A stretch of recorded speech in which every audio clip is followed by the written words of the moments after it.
साथ साहब आपसे प्रोग्राम का आगाज़ करूंगी। जिस तरह से आपने नवाज शरीफ साहब के बयानिए को सुना, जब वो वापस आए तब उनका बयानिया क्या था, और आज वो ये कह रहे हैं कि सिर्फ हुकूमत ही नहीं लेंगे, 2017 के जाली मुकदमों का एहतसाब भी चाहते हैं।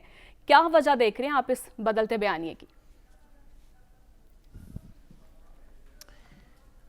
मुझे ये 2018 के जाली मुकदमात का बदला तो शायद उनकी कॉन्वर्सेशन में सुनाई नहीं दिया गया। जहाँ तक मुझे समझ आई, उन्होंने कहा कि मुल्क जिन लोगों ने लूटा उनसे हिसाब होना चाहिए, बिल्कुल हिसाब होना चाहिए। नवाज शरीफ साहब, ये तो हम देखें हर बात में जिस तरह हम अपने दिलों के वज़ीर आज़म के साथ हैं, इस बात में भी हम अपने दिलों के वज़ीर आज़म के साथ हैं कि मुल्क जिसने लूटा उसका हिसाब होना चाहिए।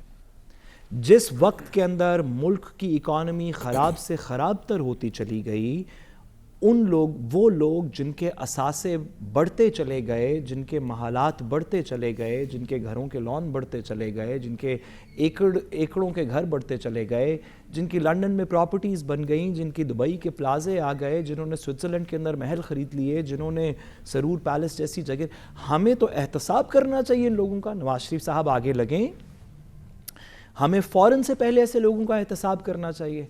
हमें ऐसे लोगों का एहतसाब करना चाहिए जो एहतसाब के शिकंजे से छुप के मुल्क से बाहर चले जाते हैं। ऐसे लोगों का एहतसाब करना चाहिए। जब तक उन लोगों का प्रॉपरली एहतसाब नहीं होगा तो लूटी हुई दौलत पाकिस्तान में कैसी लाई जाएगी।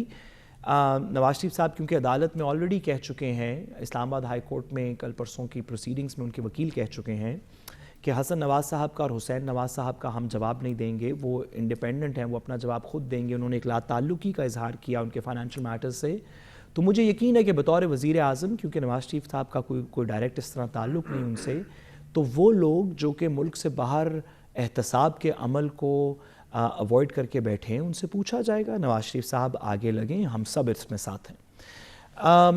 जो दूसरी बात नवाज शरीफ साहब ने की कि किन लोगों ने डॉलर को 300 पे या 280 पे, अब तो अल्लाह का शुक्र है बेहतर हो गया, कौन यहाँ तक डॉलर को लेके आया, तो शायद किसी ने नवाज शरीफ साहब को बताया नहीं कि उनके भाई की हुकूमत थी, कि आज भी उनके बहुत से क्लोज जो पर्सन जो थे लोग, वो आज की काबीना में भी शामिल हैं।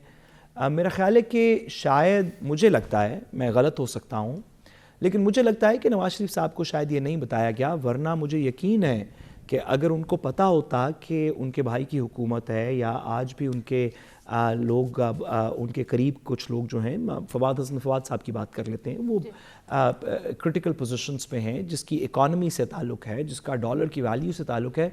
मुझे लगता है नवाज शरीफ साहब को बताया नहीं गया, क्योंकि अगर उन्हें बताया गया होता तो वो ज़रूर कोई ना कोई ऐसा मुस्बत तरीका बताते अपने भाई को या अपनी ही पार्टी की गवर्नमेंट को। हमने देखा कि 2018 में भी एहतसाब का नारा लगाया गया था।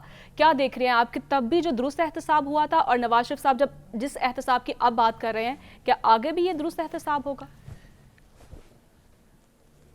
देखिए, अब तकरीबन हम अपनी बेतौकीरी कभी कभी खुद करते हैं, बतौर मीडिया भी इसमें बेतौकीरी है इस सवाल का प्रॉपरली जवाब देने में, बतौर एक अकाउंटेबल डेमोक्रेटिक कंट्री भी इसके अंदर थोड़ी सी बेतौकीरी है किसी के लिए इसका जवाब देने के लिए, क्योंकि एहतसाब के अमल को बेतौकीर तो हमने खुद किया ना।